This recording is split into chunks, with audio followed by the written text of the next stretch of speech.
This is the beginning of Esoteric Astrology Adventure number 118B. And we are on page 444, and we've been discussing the basis of optimism, a long-range vision, in which we know that the heavens radiating the will to good from distant cosmic sources will prevail. We have to remind ourselves of that, regardless of the tragic circumstances of the present, which could have been avoided had we not overemphasized in ignorance our own flaws. It is interesting to note, says the Tibetan, that the seventh ray of ceremonial law and order works through Uranus, which is today the transmitter of Sirian force via Pisces to the hierarchy. And of course, as I say, not just Uranus, but in this particular line of descent, but also Saturn and Neptune, as well as an undiscovered, maybe to be named, Isis. At least my friend and teacher Charles Jane thought so, and my colleague Nicholas Nilen is involved in trying to achieve a deeper understanding of Isis and its relation to these things. DK does show a mystery planet, undiscovered, through which the Sirian energy passes, and which then, only then, goes to our three synthesizing planets. Could it be Isis, and could the period of Isis be some 360 years around the sun? But anyway, Uranus is involved. It has first ray implications as the synthesizing planet whose monad is on the first ray, just where the other two have second and third ray monadic implications respectively. From that middle center,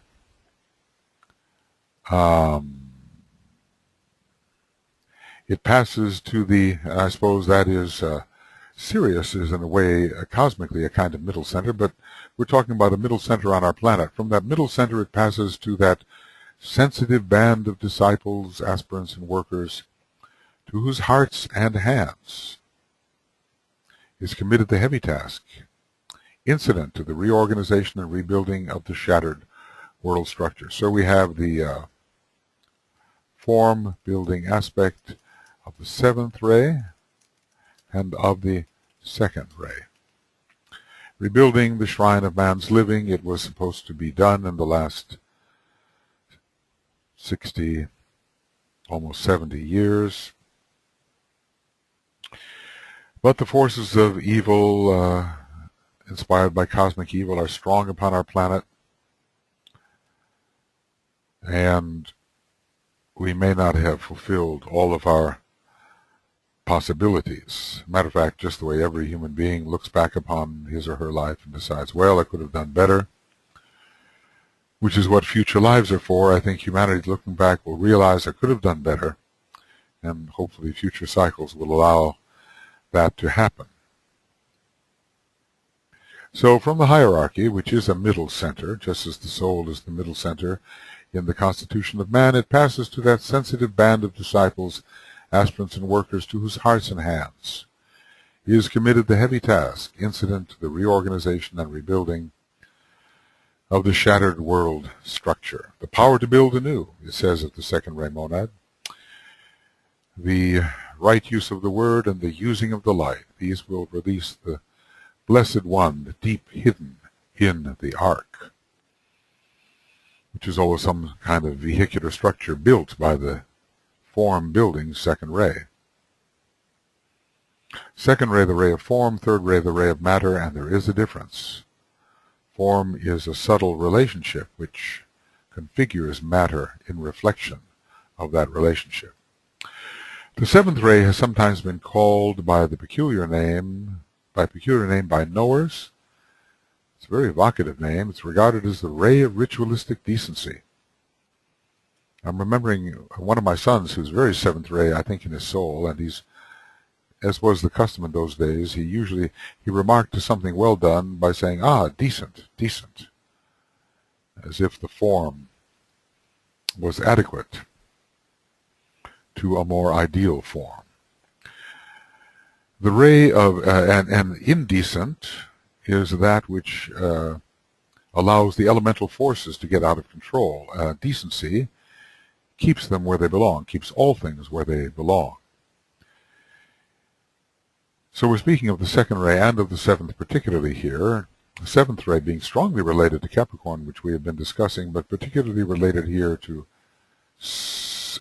Uranus as a dispenser of the Sirian force and the geometrical organizing potential of hierarchy coming in on the second and seventh rays. It is regarded as the ray of ritualistic decency. It aids and inaugurates the appearing of a new world order. Uranus is all about doing things in a better way than they have been done, and Aquarius, on a higher turn of the spiral, is about the same, just as long as one doesn't throw away the baby with the bathwater. It aids and inaugurates the appearing of a new world order based on a spiritual drive and an aspiration, mental freedom, loving understanding, and physical plane rhythm, which provides opportunity for full creative expression. This is wonderful with regard to the expression of the seventh ray. Marvelous paragraph that I don't recall attending to with sufficient care. Marvelous expression of the working of the seventh ray in all of its aspects, because it does combine all three rays in some equalizing order.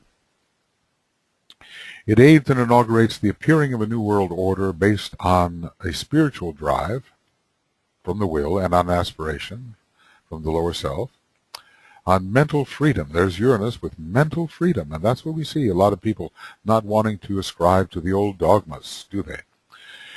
Loving understanding, there's the second ray aspect, and the physical plane rhythm. Establish the right rhythm, we are told, in terms of the seventh ray. Take a look at this.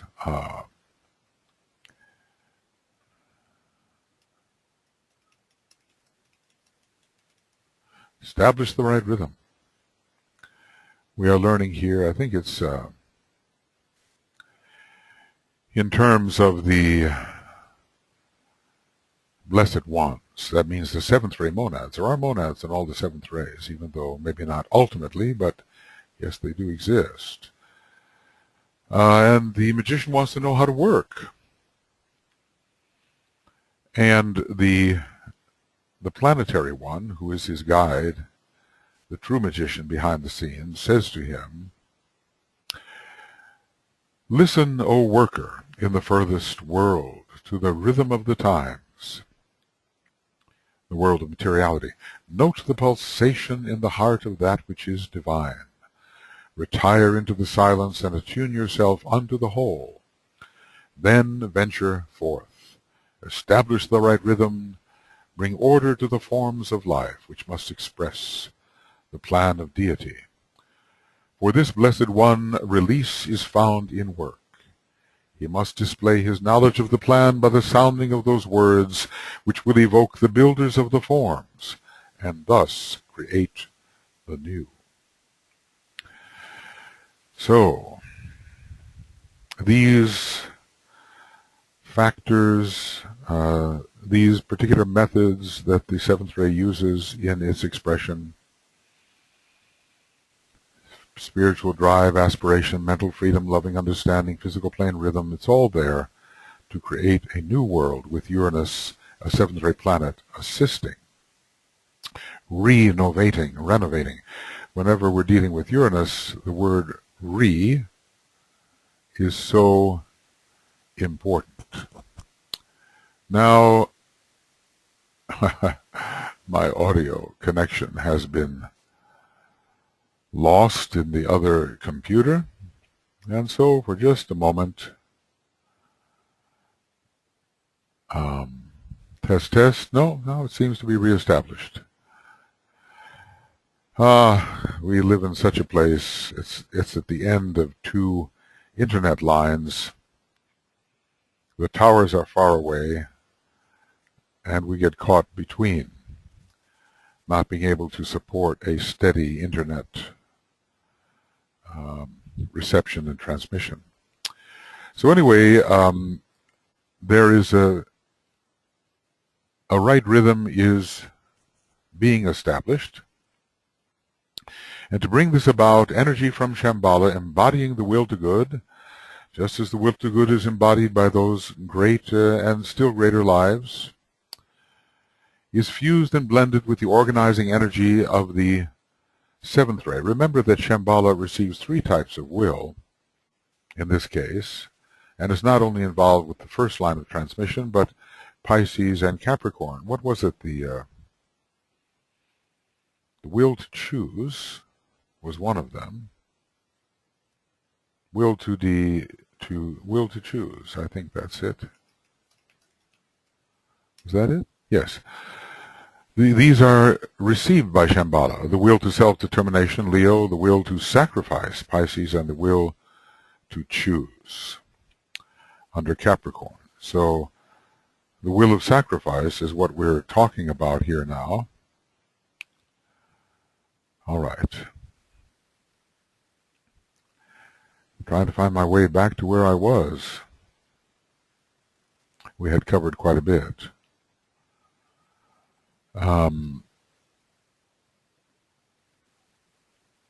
Right. To bring this about, the energy from Shambhala, basically embodying the will to good, but other aspects of the will to good exist, of course. What is the good? I think it can only be seen by the all-seeing eye. Any partial vision cannot reveal the good, so in a way only the universal logos can, which, or God, as we might say it in one respect, can reveal the good through its all-seeing eye, the universal eye.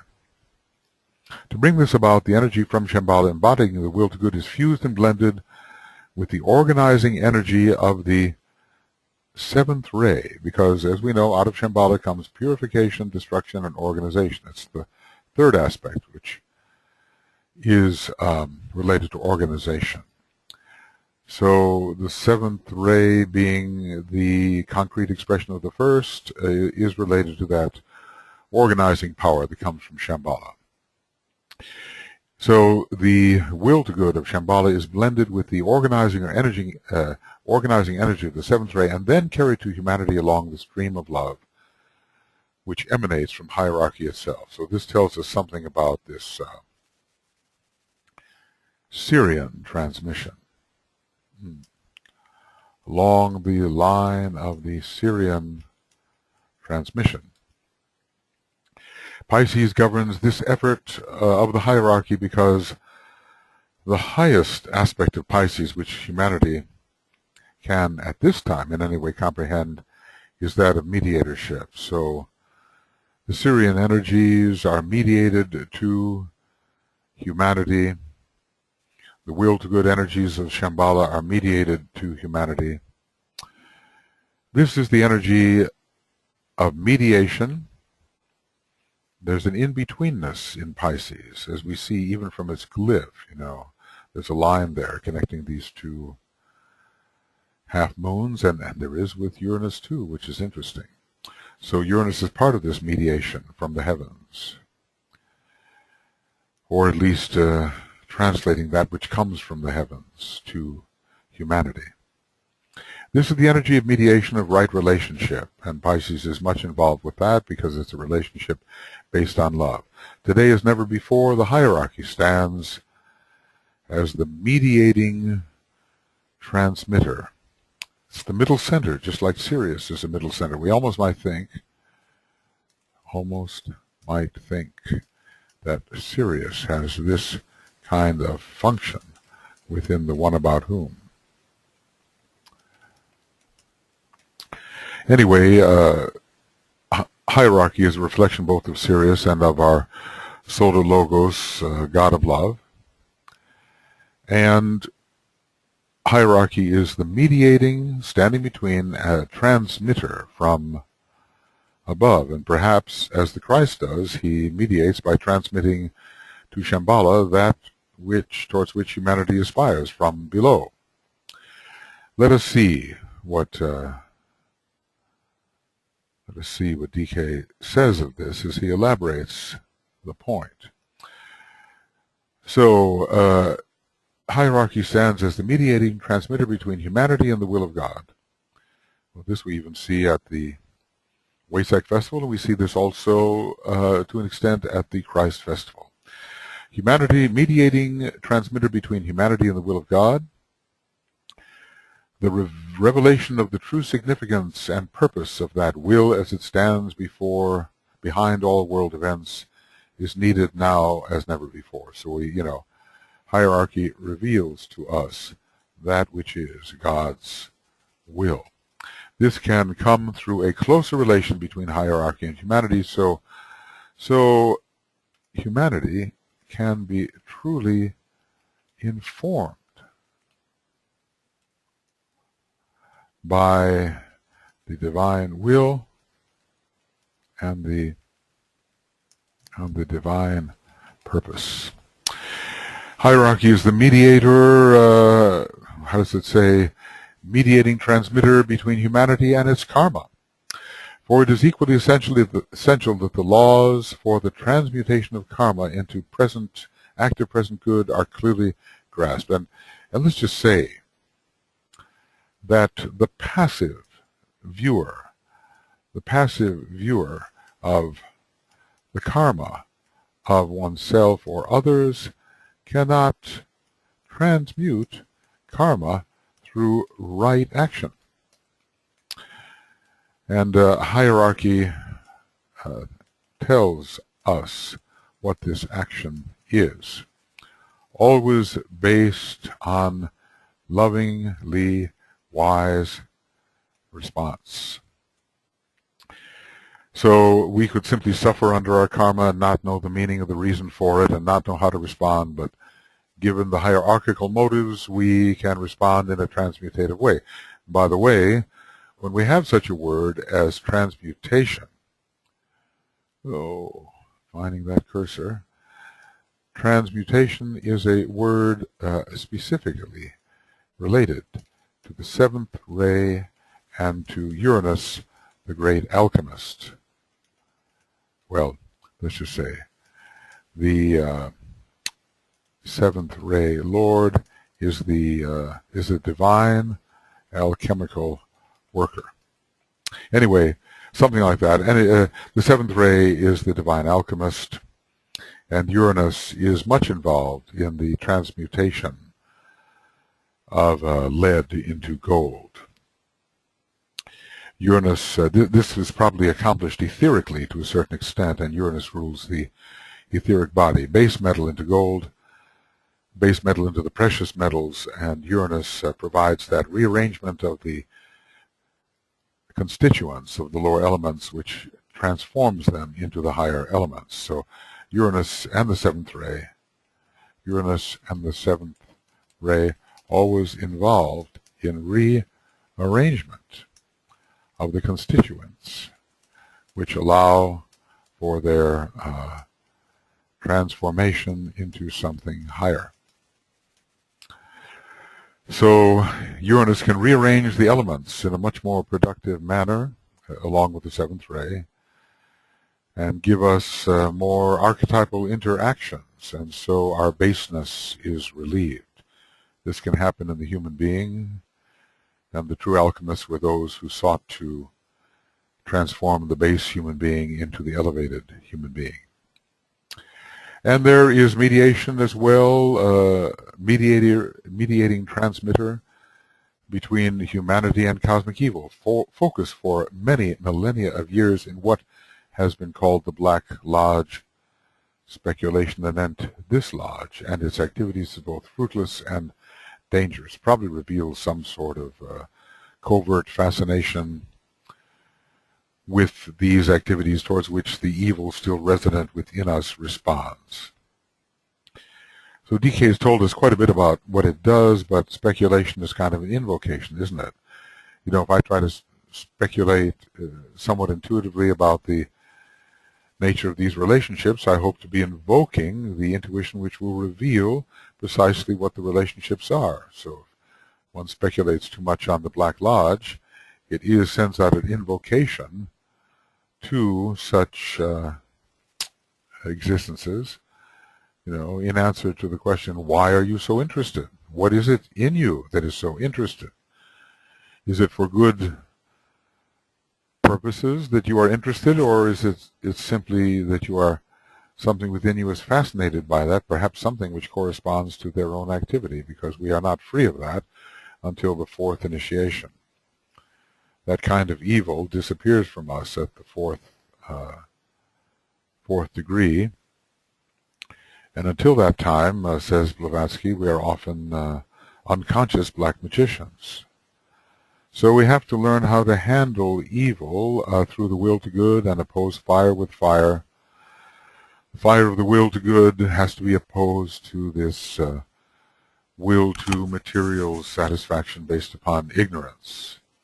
Hierarchy gives us the means of doing this, and also it should be said that hierarchy as a great guardian wall protects the workers from the influences of the Black Lodge. Well, there was one point in which one of the disciples of Master DK was apparently undergoing these kinds of attacks. And DK said, well, look, I could protect you from this, but you would learn nothing, learn naught. So sometimes a reasonable degree of non-lethal exposure has to be allowed so that one can learn how to handle these kinds of attacks, which will certainly intensify as we enter more and more into the ranks of hierarchy. Master Morya, or was it Helena Roerich, quoting him, I'm not sure, but the sentence runs something like this: you trouble yourself with a few minor devils while the daggers of Satan are aimed at our backs. He was speaking of the hierarchical position relative to evil, and even the shambolic position relative to evil, and trying to let us know that our relationship with evil beings was very minor compared to theirs. So there is mediation of this great middle center,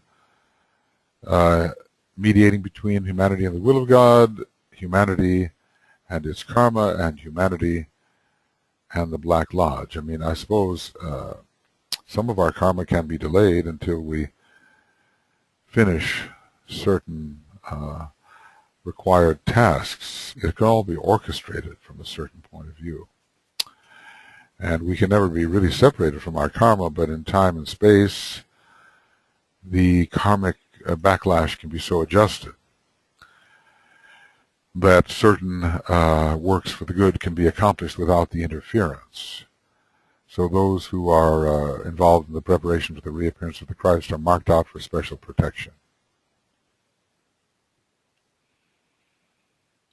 So that certain works can be accomplished. Inevitably, the fullness of karma will be precipitated, but then it's a bit like a chemical reaction. You know, we can't just wait to be hit by the rebound. What we do, as Master Morya tells us, affects the way the karmic arrows hit us or glance off us or miss us. We can even now revise the astrochemical situation, which is constantly at work. So we must not speculate excessively about the Black Lodge. The latter fact is responsible for the widespread attack made upon Masonry during this century, and that was the 20th century. There has been because of some Masons, some warrant for that attack, but in general it is an unwarranted attack, as Masonry really represents the expression of the mysteries here on Earth, the seat of initiation, the home of the mysteries. how is that put by Master DK?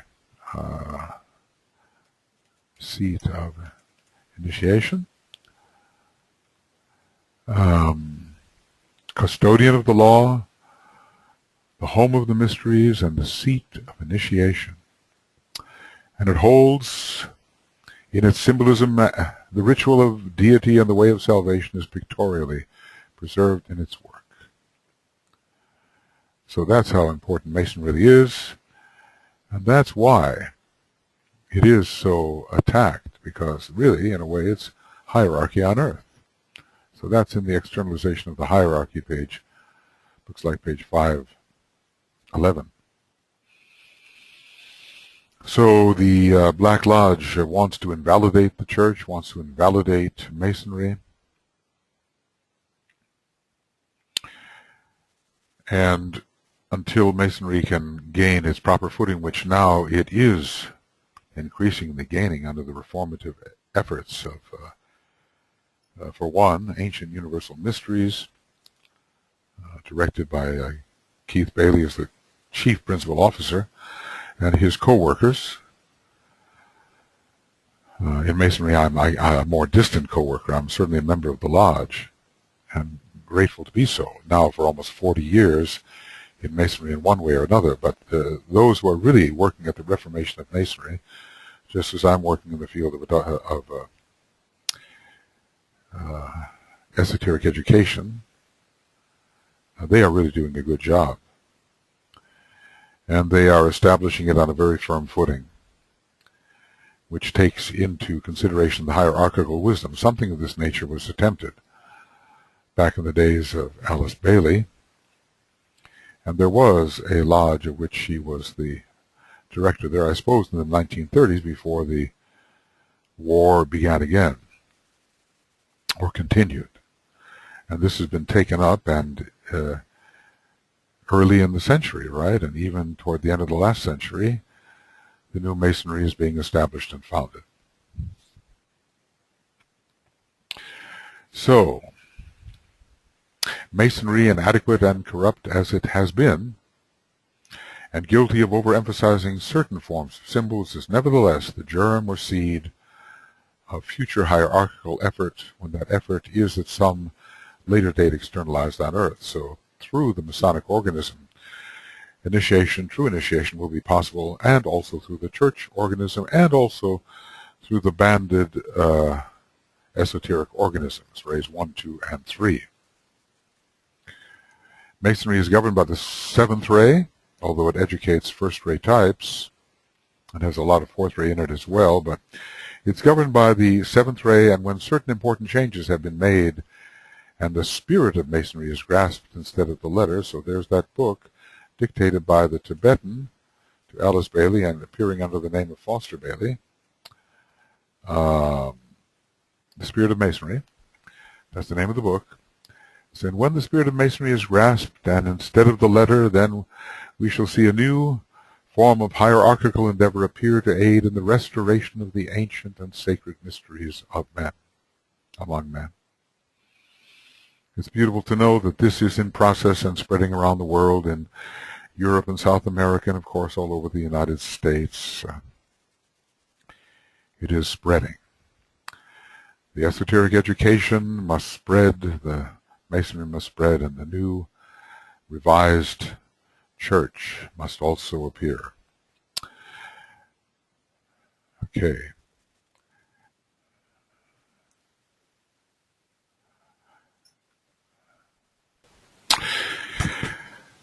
All right, the energy of Uranus, that's where we are, pouring upon and into humanity, produces the urge to better conditions, make conditions better, to provide better forms for the occult and esoteric life, and to blend more adequately the inner and the outer man.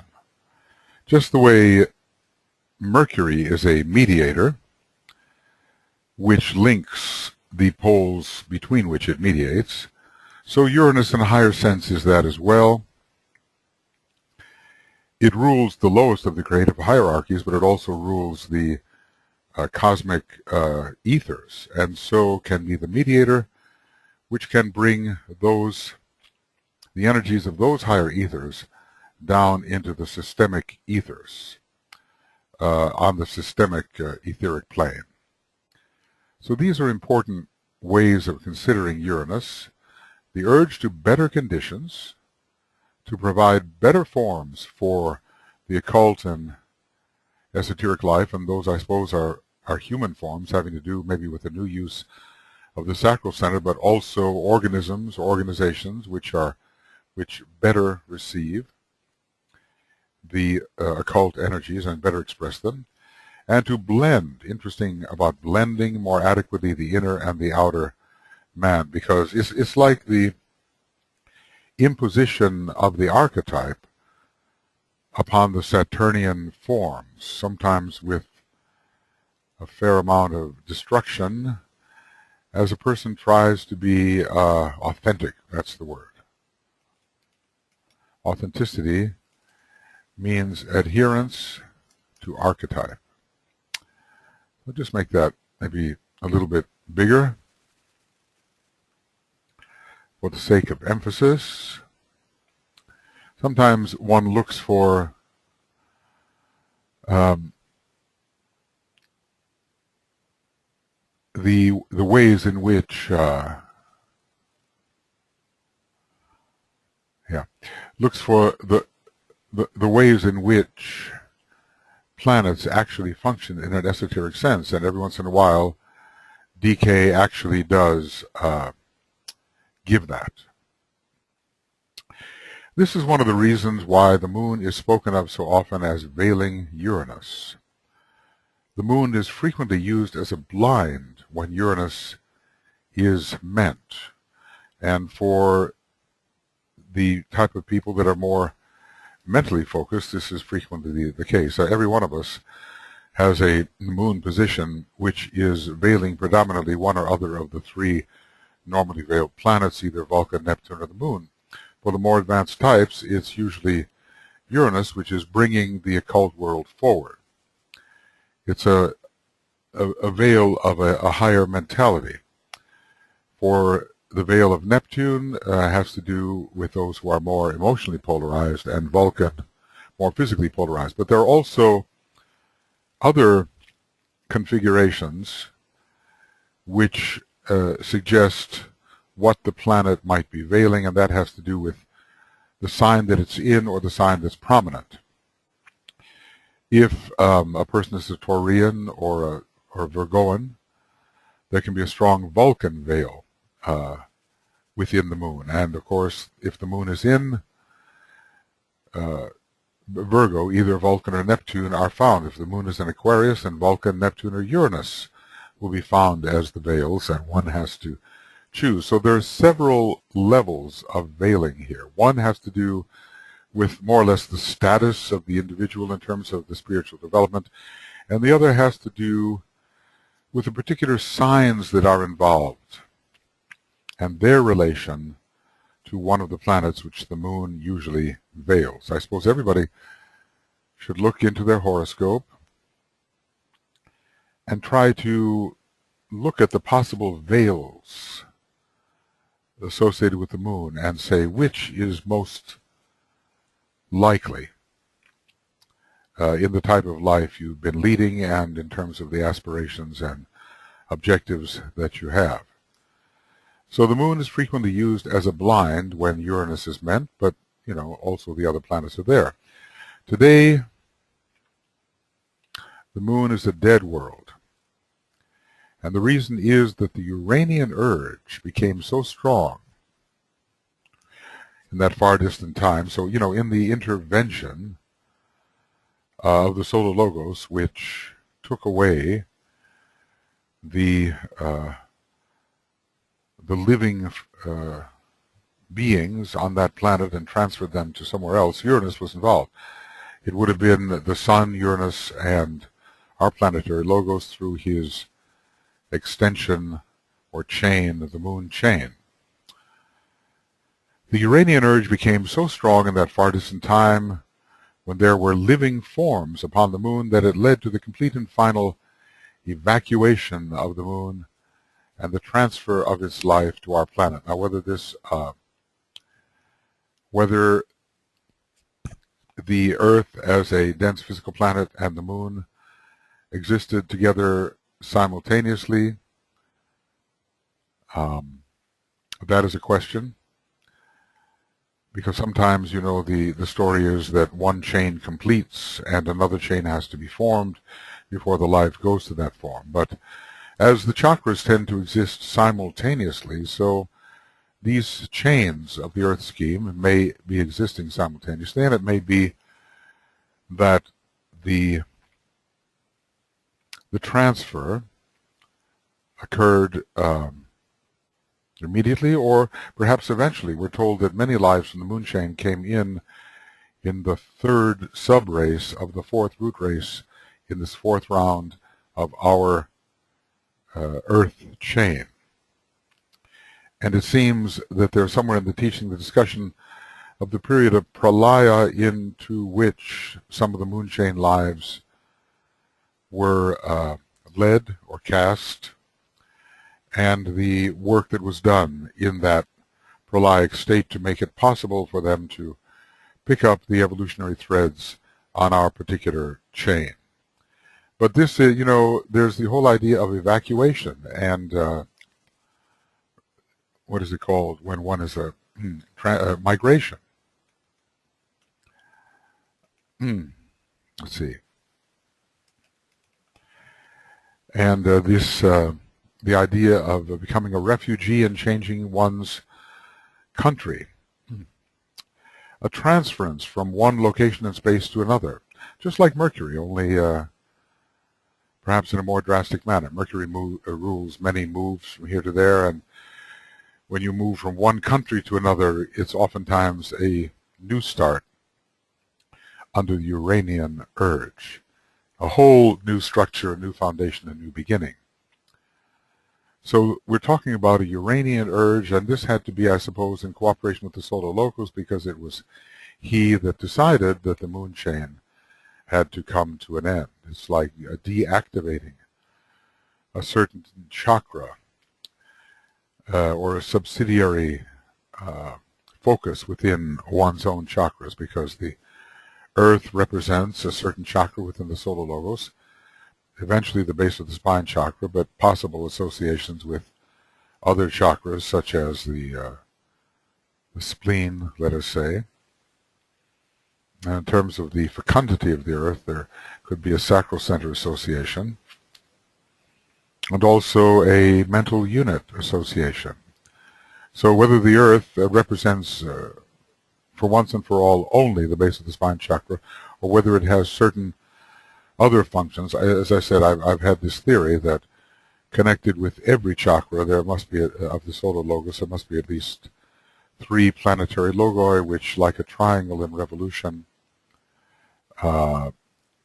ascend to the most predominant position at one time or another.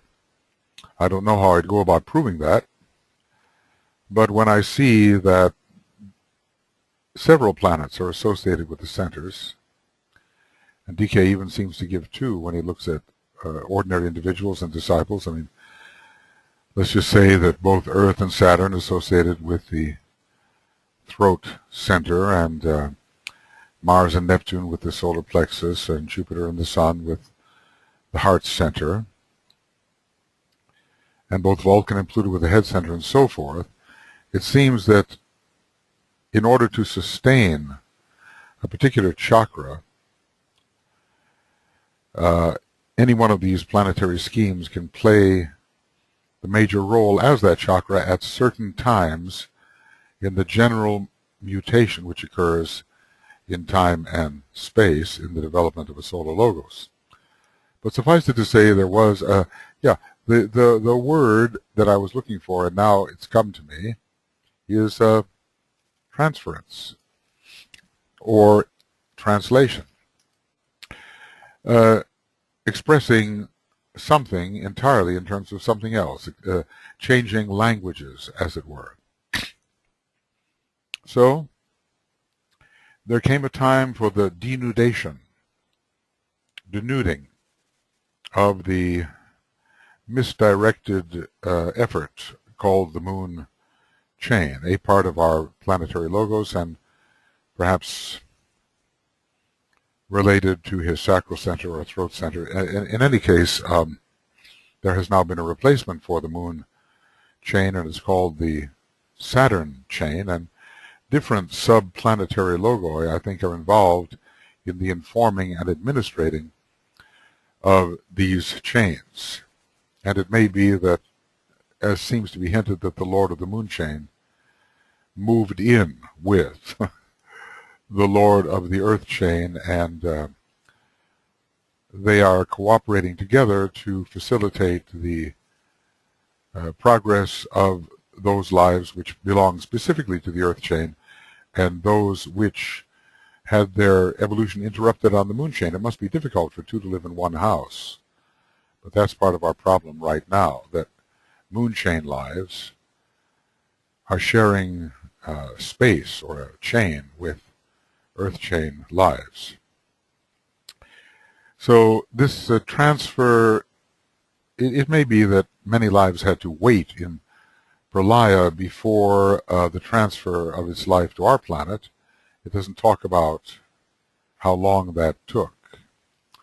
And of course our planet had to be in the right condition for this to happen. So we get into the old question of the sequential activation of the chains, even though they may be simultaneously present, that's one way, or of the sequential building of chains, which I think seems a bit too linear when you make the analogy to our own chakra system, where all the chakras are existing simultaneously.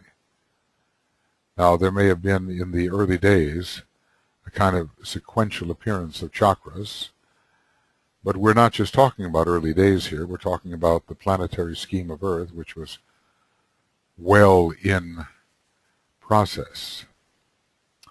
We also have to talk about the appearance of the planetary schemes themselves as they are chakras within the solar logos. The myths seem to talk about the 7 brothers being simultaneously present. But there is also a possibility of some degree of sequential appearance, and certainly of sequential activation beyond the base level of at least sustaining the presence of the chakra. I mean, we all know, for instance, that in early man, the throat center is far less active than it will be later. The ajna center, too, for that matter. Only the subdiaphragmatic centers, and even they can be sequentially activated, are the prominent ones, and there is a sustained presence of the higher chakras, but their time has not come. So there was a complete and final evacuation. I sometimes think, I recently saw this movie. Don't know how it happened, but it was pretty good. It was called Man of Steel. It's the ongoing Superman saga, and they're leaving their planet called Krypton, which is exploding, disintegrating because of various unbalanced factors. And Superman is sent toward the Earth, where he is raised by a farming couple by the name of Kent. And so he has kind of a dual identity, kind of Geminian in that respect. But these stories about having to leave one's planet, I wonder if they're not deeply rooted in the evacuation from the moon and the moon chain, which was experienced by many of the lives who are now on Earth, and even by human beings who are already individualized at that point. I wonder if that is not deeply recessed in the consciousness. Such a transfer is not necessary today, as the consciousness of humanity is such that the needed changes can be brought about without such a drastic procedure. You know, it sounds very much like a solar logoic intervention. And, just to put things in proportion, here's the solar logoic intervention in our in the life of our planetary scheme, and just think that the solar logos almost intervened in the First World War in the year 1917, but the necessity for that was averted. That I always find shocking because it's rare enough to find a shambolic intervention, yet alone an intervention by the great blue logo. So something must have been seriously upset in the balance of humanity and the planet at that time. That would have been a drastic procedure, and who knows exactly what form that would have taken. Would it have been some sort of universal epidemic, which incidentally did follow that war? You know, such was the depletion, the devitalization, the depression, that the influenza could take hold. So apparently on our planet at the moment, in connection with our fourth chain, there is no need for a denudation of the planet, because certain lessons have been learned. I think some, to use the contrary of the seventh ray word, some indecent things happened on the moon, and the moon's influence on our planet today inclines towards those things because they were not held in check. When there is decency, the primal impulses are held in check. And they were not on that chain and its planet. And even today there have been outbreaks of indecency occurring, I think, under lunar influence. It is, however, this Uranian influence which lies behind the present shifts of populations, yes. That's one of the things with which Uranus is really connected, even in conventional astrology. Uranus' connection to the shifts in populations, which are population transfers throughout Europe and Great Britain, and which is responsible for the steady movement of peoples from east to west. These are the two hemispheres, and the center of occult advancement is switching to the west, we've been told, based upon the wisdom of the east.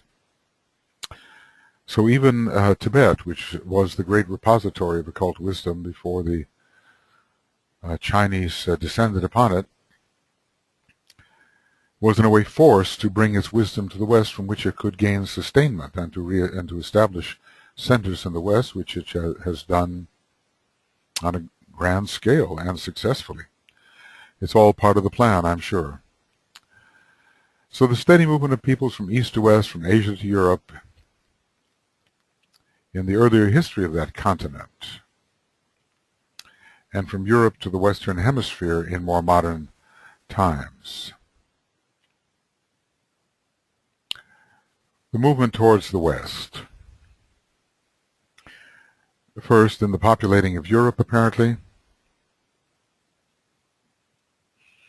and then in the repopulating of the Americas with the products of the fifth root race. Of course, it did, in a sense, belong to the fourth root race, and the indigenous people there were, in many ways, replaced by fifth root race types. Whether we can we argue about the fairness of such a thing? In a way, not fair, but one has to look at this from the perspective of the Manu and of the creating of situations which will be beneficial in the long run for even those groups whose way of life is changed or altered or apparently suppressed. The prophecy would be that the Indians of America would return in new robes. And many, I think, have incarnated into the fifth root race types and brought in their feathers with them, which indicates the connection to the Deva kingdom, to the power of flight.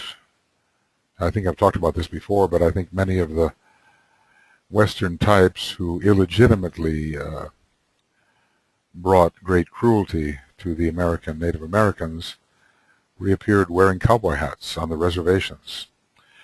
I think shocking stories of reciprocal karma, once they can be verified as true, will really prove the point. So anyway, these big relocations, that's what we're talking about. The word re is there, a change in location. So I'm going to call them that here. And when there are relocations in the individual chart from one place to another, or maybe even from one plane to another, Uranus can be involved, because a plane is a location in consciousness. And when Uranus strikes, there can be a refocusing on a different plane of consciousness. So when you're interpreting your chart, try to keep that in mind. In the study of the interlocking of these triangles, it will become apparent to the student that the combination of the influences of Sirius, Leo, Uranus, I remember before we had Sirius, Jupiter. How did it go? Sirius, Leo, Jupiter. That's how it went. So in this, just to remember, Sirius, Leo, Jupiter. Jupiter and Uranus are closely related because they produce a beneficent organization or reorganization, which is in effect mastership, around page 71 of Esoteric Astrology. That the influences of Sirius, Leo, Uranus, it was Saturn in terms of the descent, but from another perspective, we're dealing with the Syrian festival at the time of the Leo full moon, when Uranus can be veiled, at least for the hierarchical types, has been much needed at this time. So you see, what he's doing here is talking about the interrelation of these triangles, because they have certain shared rulers. And just the way we talked about Saturn being important in the triangle of humanity, which ordinarily was just Capricorn, Mercury, humanity, but Saturn as the ruler of Capricorn. So now we're talking about the importance of Uranus in the Sirius, Leo, Saturn triangle, but Uranus is the ruler of Leo, veiled hierarchically. So it has been much needed at this time to foster and bring about those conditions which will enable mankind, under the steady influence of the hierarchy — there is a great persistence and steadiness in hierarchy — to take the first initiation and give birth to the Christ, and entering into a new dimension, a strong relocation in consciousness. Thus revealing and bringing into the light of day the inner hidden spiritual man, and Uranus is the heavenly one and has to do with that heavenly man.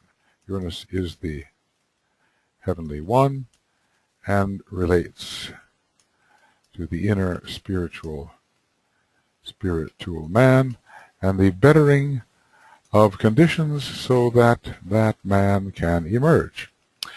It is in Leo that man undergoes the preparatory stages of this first initiation.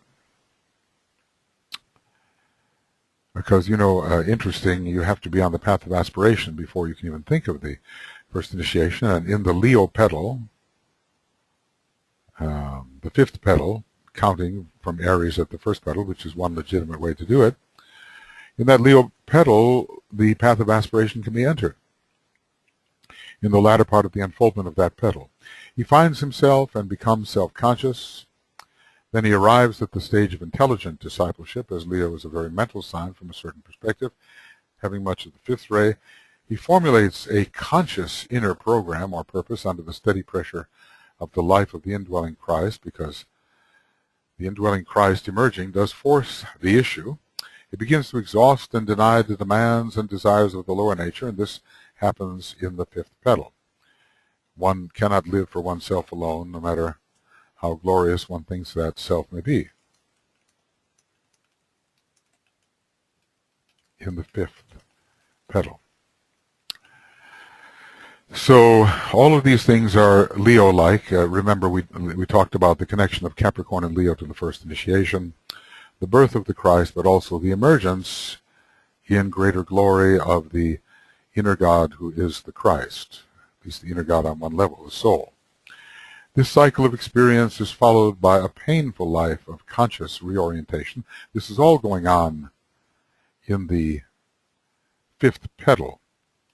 And all this is transpiring in the fifth petal. This cycle of experience is followed by a painful life of conscious reorientation. Now, that is a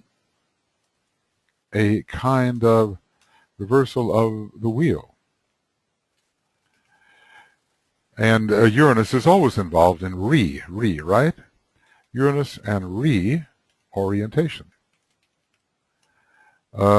which will lead to the polarization of consciousness in a different vibrational location. So, a painful life of conscious reorientation. This is a really good description of a fifth petal process going on here. Of course, here it is in the astrology book, but that's the point. If we are sufficiently familiar with the books, we can relate the factors that we discover to each other, and more light can pour in. Followed by a painful life of conscious reorientation, a cycle wherein he achieves balance and begins to stand in spiritual being. So Libra is there. Libra with Leo, having to do with the reversal of the wheel. See, he's not calling it that, but that's really what we're dealing with. Leo and Libra, incarnation, a reversal of the wheel. As a result of constant trial and testing, which is Scorpio, and that is also a fifth petal process. Because Scorpio, from one point of view, rules the fifth petal if we assign the love petals to the element of water. And also if we begin moving backwards, let's see how that would go. Clockwise, Pisces, Aquarius, Capricorn, that's 3, Sagittarius, Scorpio. Scorpio is found then, with Pisces as the beginning, or the first petal, go forth into matter, and Scorpio would be found ruling the trials and tests of the fifth petal. So much is going on at that fifth petal unfoldment, and the solar angels are really taking an interest, a direct interest in the fate and development of the human being they have under supervision, provided that things are moving, provided that the person is passing that test. Those three are together in many ways. The fifth petal is a middle point. So, fifth petal, middle point, because 5 is the center of 9. And though it's not technically true that Libra is exactly in the center, it's called that because you can't get the center out of 12. But if you have 13, which includes the central life, then Libra is indeed the hub of the wheel and the middle. So DK is really telling us about some psychological processes here through which we all will pass under different energies of the zodiac. Finally, he stands ready for the ideal and the accolade of fire, preceding the first initiation and mediated by Vulcan and Pluto. They're very powerful at all initiations, but especially DK mentions them in the first initiation. And the fiery pain in Leo is experienced, and this is the preparation to transfer on to the fixed cross. And maybe Pisces will be involved because Pisces is often a transitional sign as you are moving from one cross to the next. As you move from the mutable cross to the fixed cross, Pisces may be there signaling one of the last incarnations on the mutable cross. And when you're moving from the fixed cross to the cardinal cross, as one does after the fourth initiation, Pisces represents that sense of total loss, which allows that kind of transfer into the life of the spirit. And at this final stage, and there had to be a point to it all, didn't there? Humanity today stands. When, as is now the case, the influence of Uranus is added to the other influences of Leo, Pisces, Scorpio, And the seventh ray is at the same time entering into a major cycle of activity on the Earth.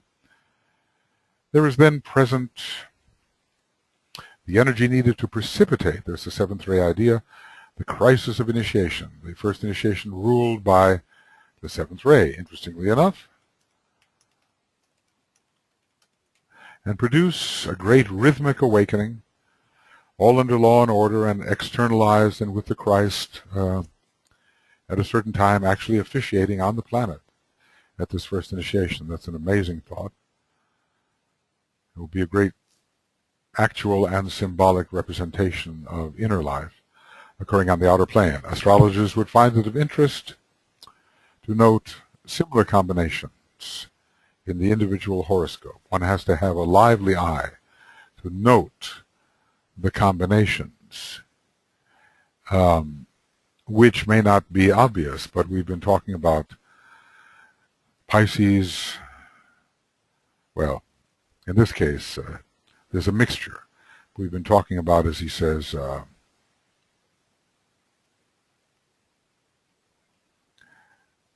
he put it, Leo, Sirius, Leo, and Uranus.